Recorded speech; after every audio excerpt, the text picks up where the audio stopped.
안녕하세요. 환상요술피리입니다. 오늘은 불면증으로 힘들어하시는 분들께 좋은 책을 한 권 소개해드리고자 합니다. 에밀 쿠에가 지은 자기암시라는 책인데요.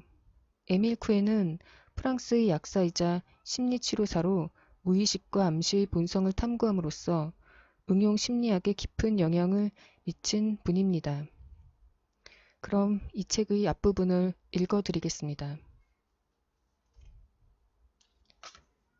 인생을 변화시키는 긍정적 상상, 자기 암시, 에밀 쿠에 지음. 자기 암시란 무엇인가? 인류의 출현만큼 오래된 자기 암시. 암시 또는 자기 암시라는 주제는 어찌 보면 꽤 낯설게 들리면서도 또 다른 한편으로 보면 우리가 사는 세상만큼이나 오래된 친근한 주제라는 양면성을 가지고 있다. 우리가 낯선 느낌을 갖게 된 까닭이 자기 암시라는 개념이 왜곡되어 알려져 왔고 따라서 자연히 왜곡된 채 이해되어 왔다는 점에서 비롯되었다면 그 친근함은 사람이 지구상에 출현한 이후로 줄곧 함께 해온 아주 오래된 개념이라는 데에 그 이유가 있다. 사실 자기 암시라는 도구는 인간이라면 누구나 날 때부터 가지고 있는 것이다. 그리고 이 도구, 아니 힘이라고 하는 것이 좋겠다. 는 환상적이고 무한한 힘을 지니고 있다. 이 힘은 주어진 환경에 따라 최선의 결과를 낳을 수도 있고 또 최악의 결과를 낳을 수도 있다. 따라서 이 힘을 이해하는 것이 우리에게는 대단히 중요한 과제이다. 특히 의사, 법조인이나 교육계 등에서 일하는 사람들에게는 절대적일 만큼 중요하다. 이 힘을 의식적으로 수행할 수 있는 방법을 깨닫게 되면 우선은 끔찍한 결과를 초래할 수 있는 잘못된 자기 암시의 상황을 피할 수 있다.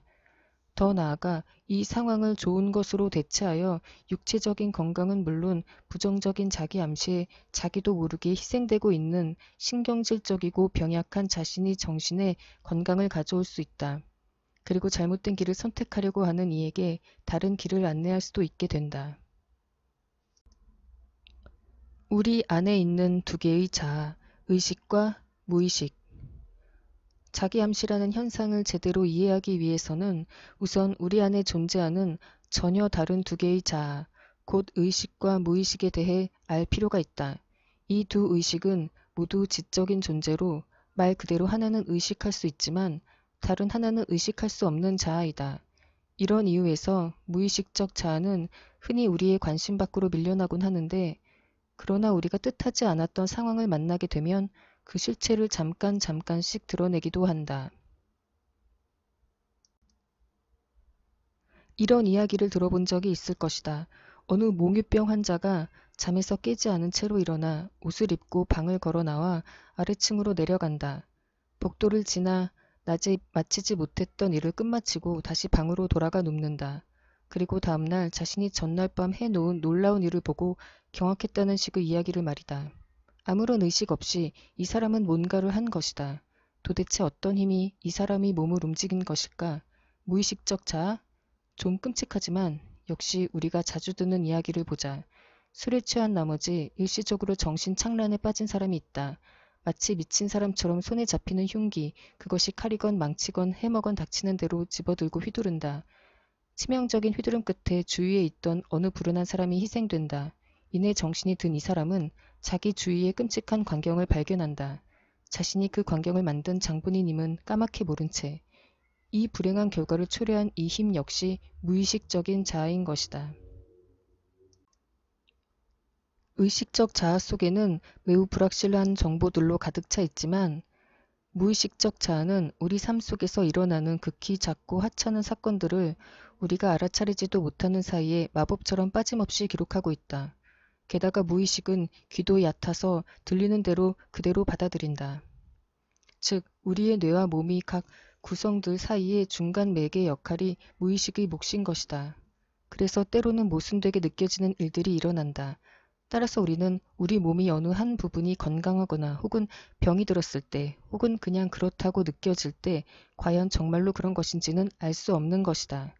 우리의 무의식은 우리 몸 각 부분의 기능을 지배함은 물론 우리의 모든 행동, 그것이 무엇이든 을 지배한다. 이런 무의식의 작용을 상상이라고 부르자. 쉽게 받아들이기는 힘들지만 상상이 바로 늘 우리의 의지에 반해 우리를 움직이게 하는 것이다. 이로 인해 상상과 의지 사이에는 늘 적대 관계가 만들어진다. 의지와 상상이 싸우면 누가 이길까? 사전을 펼쳐서 의지라는 단어를 찾아보라.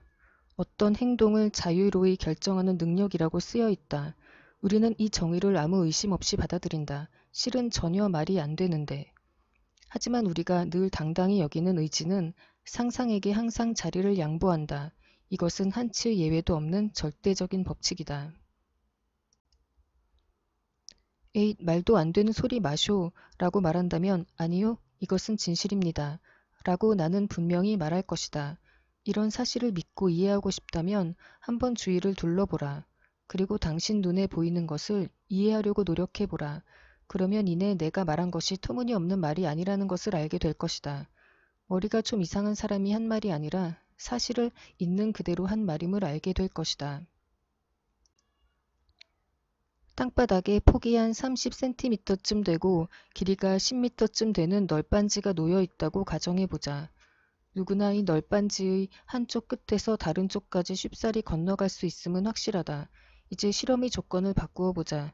널빤지는 이제 높은 빌딩 옥상에서 다른 빌딩의 옥상으로 걸쳐 있다. 감히 누가 이 널빤지에 한 걸음이라도 내디딜 수 있을까? 당신은 두 걸음도 못 가서 다리가 후들거리고 아무리 의지의 힘을 다하더라도 결국에는 땅으로 떨어질 것이다. 땅바닥에 있는 널빤지와 공중에 떠 있는 널빤지. 이유는 간단하다. 널빤지가 땅바닥에 놓여 있을 때 당신은 다른 쪽 끝까지 쉽게 갈 수 있다고 상상하기 때문이다.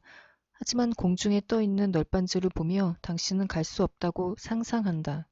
할 수 없다고 상상하면 당신의 의지는 당신을 앞으로 나아가게 하지 못한다. 절대로 할 수 없다. 하지만 지붕을 고치는 사람이나 목수 같은 사람들은 이런 공포를 이겨낸다. 이들은 할 수 있다고 생각하기 때문이다. 현기증은 떨어질지도 모른다고 생각하기 때문에 일어난다. 그리고 아무리 의지를 다해도 결국 떨어진다. 의지를 더하면 더할수록 반대되는 결과는 더 빨리 일어난다. 불면으로 고생하는 사람을 생각해보자. 이 사람은 잠을 자려고 노력하지 않으면 편히 잠이 들 수 있다. 반대로 잠을 자려고 온갖 의지를 다하면 다할수록 더욱더 힘들어진다. 잊었던 어느 사람의 이름을 기억해내려고 애를 쓰면 쓸수록 더욱더 그 사람의 이름은 모호해진다. 그러다가 에이 좀 이따가 생각나겠지 하고 생각을 고쳐먹으면 문득 아무 노력도 안 했는데 그 이름이 떠오르는 경험들이 다들 있을 것이다. 자전거를 처음으로 배울 때의 경험을 생각해보자. 핸들을 꼭 쥐고 넘어질까봐 두려워하면서 자전거를 몰고 있는데 갑자기 앞에 작은 장애물이 나온다. 그것을 피하려고 아무리 애를 써도 자꾸만 자전거는 그 장애물을 향해 돌진한다. 참을 수 없는 웃음이 터져 고생할 때 참으면 참을수록 웃음은 더 심하게 터져 나오는 경험들도 모두들 해보았을 것이다. 이런 각기 다른 상황들 속의 마음들은 어떤 것일까? 넘어지고 싶지 않아. 그런데 넘어질 거야. 잠을 자고 싶어. 그런데 못 잘 거야. 그 아무개 씨의 이름이 뭐더라? 아, 생각해내지 못할 거야. 저 장애물을 피하고 싶어. 아, 하지만 부딪히겠지? 웃음을 멈추고 싶어. 하지만 난 못해. 이처럼 의지와 상상 간의 싸움이 일어나면 늘 예외 없이 상상이 승리한다. 군대의 맨 앞에 서서 적진을 향해 돌격하고 있는 지휘관에게도 같은 원리가 적용된다. 각자 판단하여 돌격하라. 이런 식의 명령은 패배를 부르기 쉽다. 지휘관을 따르는 병사들은 앞으로 나아가야 한다고 상상하지만 각자 판단해야 하는 병사는 패배할 것이라 상상한다. 이런 생각이 들면 목숨을 구하러 주랭랑을 칠 것은 뻔한 일이다. 어느 이야기책에 등장하는 빠누르라는 재치 있는 악당은 무작정 다른 이의 선례를 쫓는 상상이 얼마나 전염성이 강한지 또 그것이 빚어낼 수 있는 결과를 잘 간파했다. 그는 같은 배에 타고 있던 상인에게 복수를 하고자 같은 배에 타고 있던 그 상인의 양떼 중에 제일 큰 놈을 바다에 던졌다. 그러자 다른 양들이 지레 짐작하고 모두 바다로 뛰어들었다고 한다. 우리 사람도 어떤 면에서는 이 양떼를 많이 닮아 있다. 다른 사람을 쫓아 비자발적으로 저항 없이 따라한다. 다른 방법은 없다고 상상하면서. 나는 여기서 수천 가지 위와 같은 예를 더 들 수도 있겠지만 독자들에게 따분함을 주지 않기 위해 그만하고자 한다. 하지만 상상이 거대한 힘을 강조하는 것만은 그냥 지나칠 수 없다. 의지와 무의식 간의 싸움 말이다. 술을 끊고 싶지만 그렇게 하지 못하는 알코올 중독자들이 분명 많이 있다. 그들에게 물어보라. 그들은 아주 진지하게 대답할 것이다. 술을 절제하고 싶습니다. 라고. 하지만 그들은 이내 의지에 반해 어쩔 수 없이 다시 술을 먹게 된다. 음주가 자신에게 얼마나 해로운지 잘 알면서. 같은 이치로 범죄자들은 본심은 그렇지 않음에도 범죄를 저지른다. 왜 그런 짓을 했느냐고 물으면 그들은 나도 어쩔 수 없었습니다. 뭔가 나보다 강한 힘이 나에게 강요한 것 같습니다. 라고 답한다. 그렇다. 알코올 중독자들과 범죄자들은 진실을 말하는 것이다. 그들이 한 짓은 강요된 것이다. 그런 행위로부터 자신을 지킬 수 없다고 상상함으로써. 원하는 일을 자유롭게 할 수 있도록 해준다고 믿는 의지를 우리는 자랑스러워하지만 사실 우리는 상상이 조정을 받는 꼭두각시에 불과하다. 상상을 다루는 법을 배울 때 비로소 꼭두각시 노름을 멈출 수 있다. 암시와 자기 암시는 어떻게 다른가? 앞에서 한 이야기를 듣다 보면 상상이란 마치 물에 빠져 지푸라기라도 잡으려고 허둥대는 사람이 마지막 희망을 가차없이 앗아가는 급류와 같이 보인다. 이 급류는 절대 벗어나지 못할 것 같지만 당신이 물살을 바꾸어 발전소로 유도하면 급류는 전기와 열을 만들어낼 수도 있다. 이런 표현이 적절치 않다면 이렇게 비유할 수도 있겠다. 상상은 집안에 갇혀있는 미친 사람과도 같이 느껴지지만 실은 길들여지지 않은 말과 같다. 이 말에게는 재갈과 고삐가 필요하다. 이런 말에게 시킬 수 있는 것은 그저 제멋대로 돌아다니게 하는 일밖에 다른 방도가 없어 보인다. 그렇게 마구 뛰어다니다가 결국엔 도랑에 처박히게 될 것이다. 하지만 마부가 말에게 재갈을 물리는 데 성공만 하면 상황은 달라진다. 이제 말은 제멋대로 가지 못하고 마부가 원하는 곳으로 순순히 가게 된다. 우리는 무의식 혹은 상상이 가지고 있는 엄청난 힘에 대해 알게 되었다. 이제부터 나는 거스를 수 없어 보이는 이 상상이란 존재를 급류나 말을 길들이듯 제어하는 방법을 보여주고자 한다. 그 전에 우선 우리가 종종 잘 구분하지 못하는 두 단어를 세심하게 다시 정의해보자. 두 단어란 암시와 자기 암시이다. 암시란 무엇일까? 누군가에 의해 부여된 생각쯤으로 정의할 수도 있겠지만 과연 이런 작용이 실제로 가능한 것일까? 이런 작용은 필수적으로 자기 암시로 변환되는 단계 없이는 작동하지도 할 수도 없다. 정의는 이렇게 바뀌어야 한다. 누군가에 의해 누군가에게로 옮겨진 생각으로. 당신이 누군가에게 암시를 걸 수도 있겠지만 무의식이 암시를 받아들이지 않으면, 즉 그 암시를 제 것으로 소화하여 자기 암시로 전환하지 않으면 암시는 아무 효과도 발휘하지 못한다. 나 자신도 때로 아주 평범하고 편안한 주제의 암시를 나 자신에게 걸지만 실패하는 경우도 있다. 이유는 무의식적으로 암시를 받아들이기를 거부했기 때문이다. 자기 암시를 통한 전환이 이루어지지 않은 것이다. 무의식의 힘을 사용하는 자기 암시. 다시 주제를 급류와 길들여지지 않은 말에게로 돌아가 보자. 위는 상상을 제어하고 이끌 수 있다. 이를 위해 우선은 이것이 가능하다는 것을 아는 것만으로 충분하다. 대부분은 이 점을 간과한다. 둘째로는 그렇게 하기 위해 어떤 방법을 써야 하는지를 알면 된다. 그 방법이란 아주 간단한 것이다. 우리가 세상에 태어난 이후 아침마다 줄곧 사용해온 방법이다. 우리 모두는 이 방법을 알고자 기도한 적도 없고 오로지 무의식의 힘에 의해 자기도 모르게 사용해왔다. 다만 불행하게도 우리는 잘못된 사용법을 익히기가 일쑤여서 스스로에게 오히려 상처를 주어왔다. 그 방법이란 것이 바로 자기 암시이다. 그동안 자기 자신에게 무의식적으로 자기 암시를 줄곧 걸어왔던 우리가 이제 해야 할 일은 의식적으로 자기 암시를 거는 것이다. 이렇게 하면 된다. 첫째, 자기 암시 대상들을 마음속으로 조심스레 집중한다. 그 대상이 예 혹은 아니오의 대답을 요구하면 그때마다 다른 것은 생각하지 말고 그저 이것이 일어나는구나, 저것이 사라지는구나, 혹은 이런 일이 일어나겠지, 일어나지 않겠지 등등 이렇게 그저 지켜보기를 수차례 반복한다. 물론 이런저런 것들은 모두 우리 내부 에너지의 일부이다. 그러다가 무의식이 암시를 받아들여서 자기 암시로 전환하게 되면 그 대상들이 세세한 부분까지 모두 현실로 이루어진다. 이제껏 자기 암시는 그저 최면술 같은 것에 불과한 것으로 취급되었다. 하지만 나는 인간의 정신과 육체에 미치는 상상력이 영향이라고 정의하고자 한다. 이 영향은 거부할 수 없는 것이다. 앞에 열거한 에피소드와는 좀 다른 예를 들어 설명해 보겠다. 만일 당신이 당신 자신에게 어떤 일이 가능한 것이고 그렇기에 할 수 있다고 스스로를 설득했다면 그 일이 아무리 어려운 일이더라도 당신은 해낼 수 있다. 반대로 세상에서 제일 쉽고 하찮은 일도 할 수 없다고 상상하면 그 일은 절대로 할 수 없다. 자그마한 언덕이 태산이 되어 넘지 못하게 되는 것이다. 신경쇠약에 걸린 어떤 이는 때로 스스로 아주 작은 힘도 낼 수 없다고 믿어서 몇 발자국만 걸어도 지쳐버리고 난다. 그러면서 더욱더 깊이 위축되어 그 속에서 빠져나오려고 하면 할수록 더 깊이 빠져든다. 마치 늪에 빠진 사람이 버둥거리면 거릴수록 늪 속 깊이 가라앉듯이. 같은 이치로 고통은 그저 지나가는 것뿐이라고 생각하기만 하면 실제로 고통은 조금씩 사라진다. 반대로 고통을 고통이라고 느끼는 순간 실제로 고통은 엄습한다. 내가 아는 어떤 사람은 스스로 자기의 두통을 예감한다고 믿는 사람이 있다. 그 사람은 어떤 날 어떤 조건이 되면 실제로 두통을 느낀다. 이것은 스스로에게 병을 지워준 것에 불과하다. 어떤 이들은 의식적 자기 암시로 스스로를 치유하고 있음에도 불구하고 말이다. 우리에게 익숙지 않은 어떤 생각을 하는 사람을 세상은 미친 사람이라고 부른다.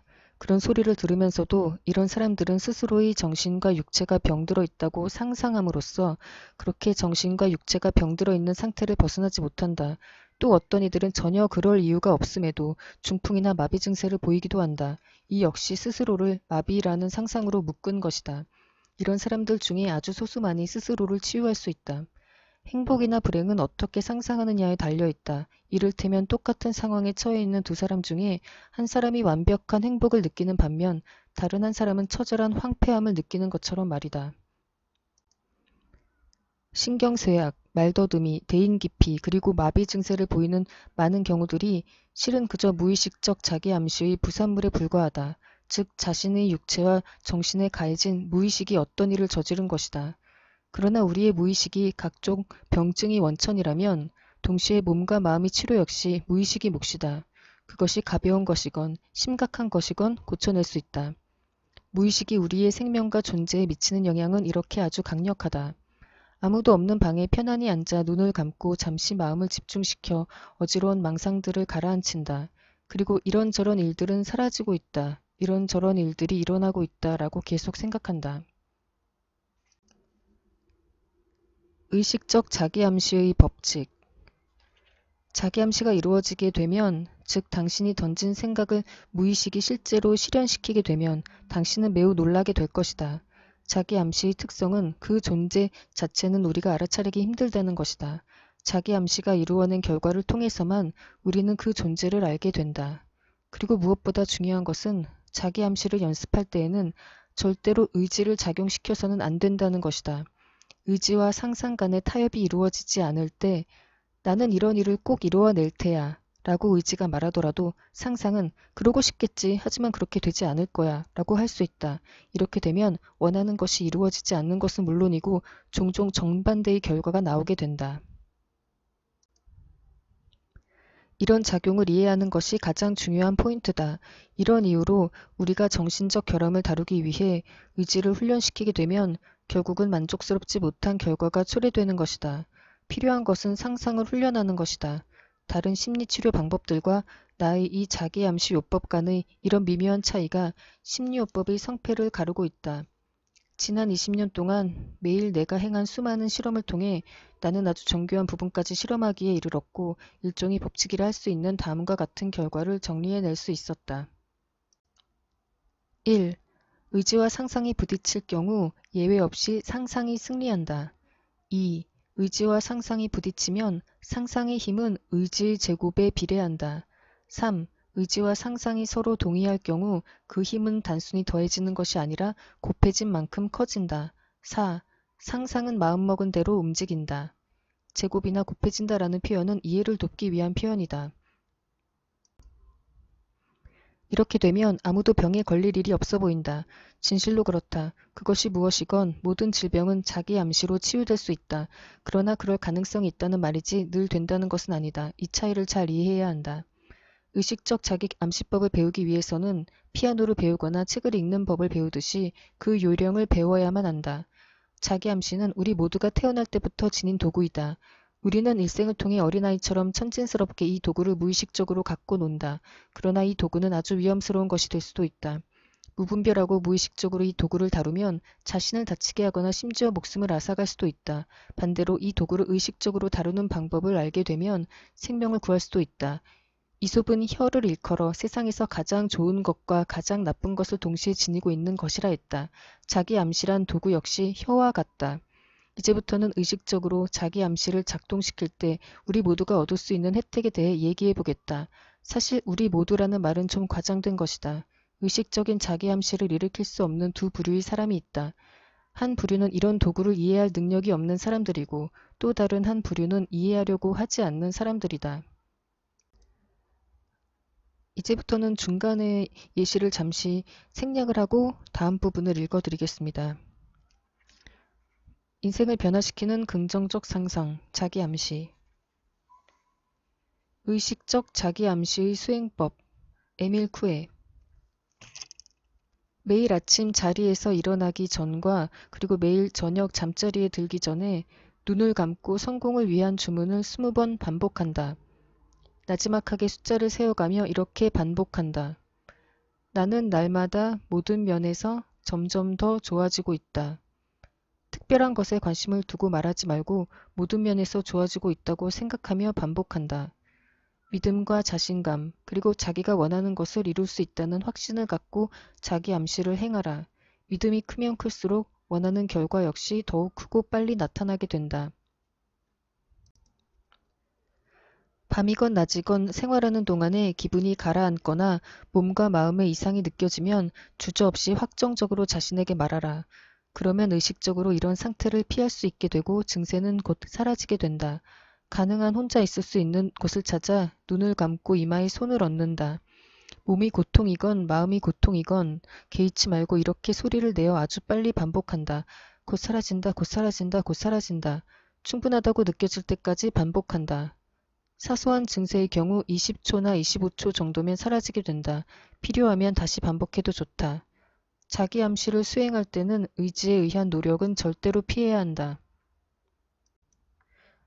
이 책에는 또한 에밀 쿠에가 몇 가지 실험을 통해 본 자기 암시 효과에 대한 예시가 있는데요.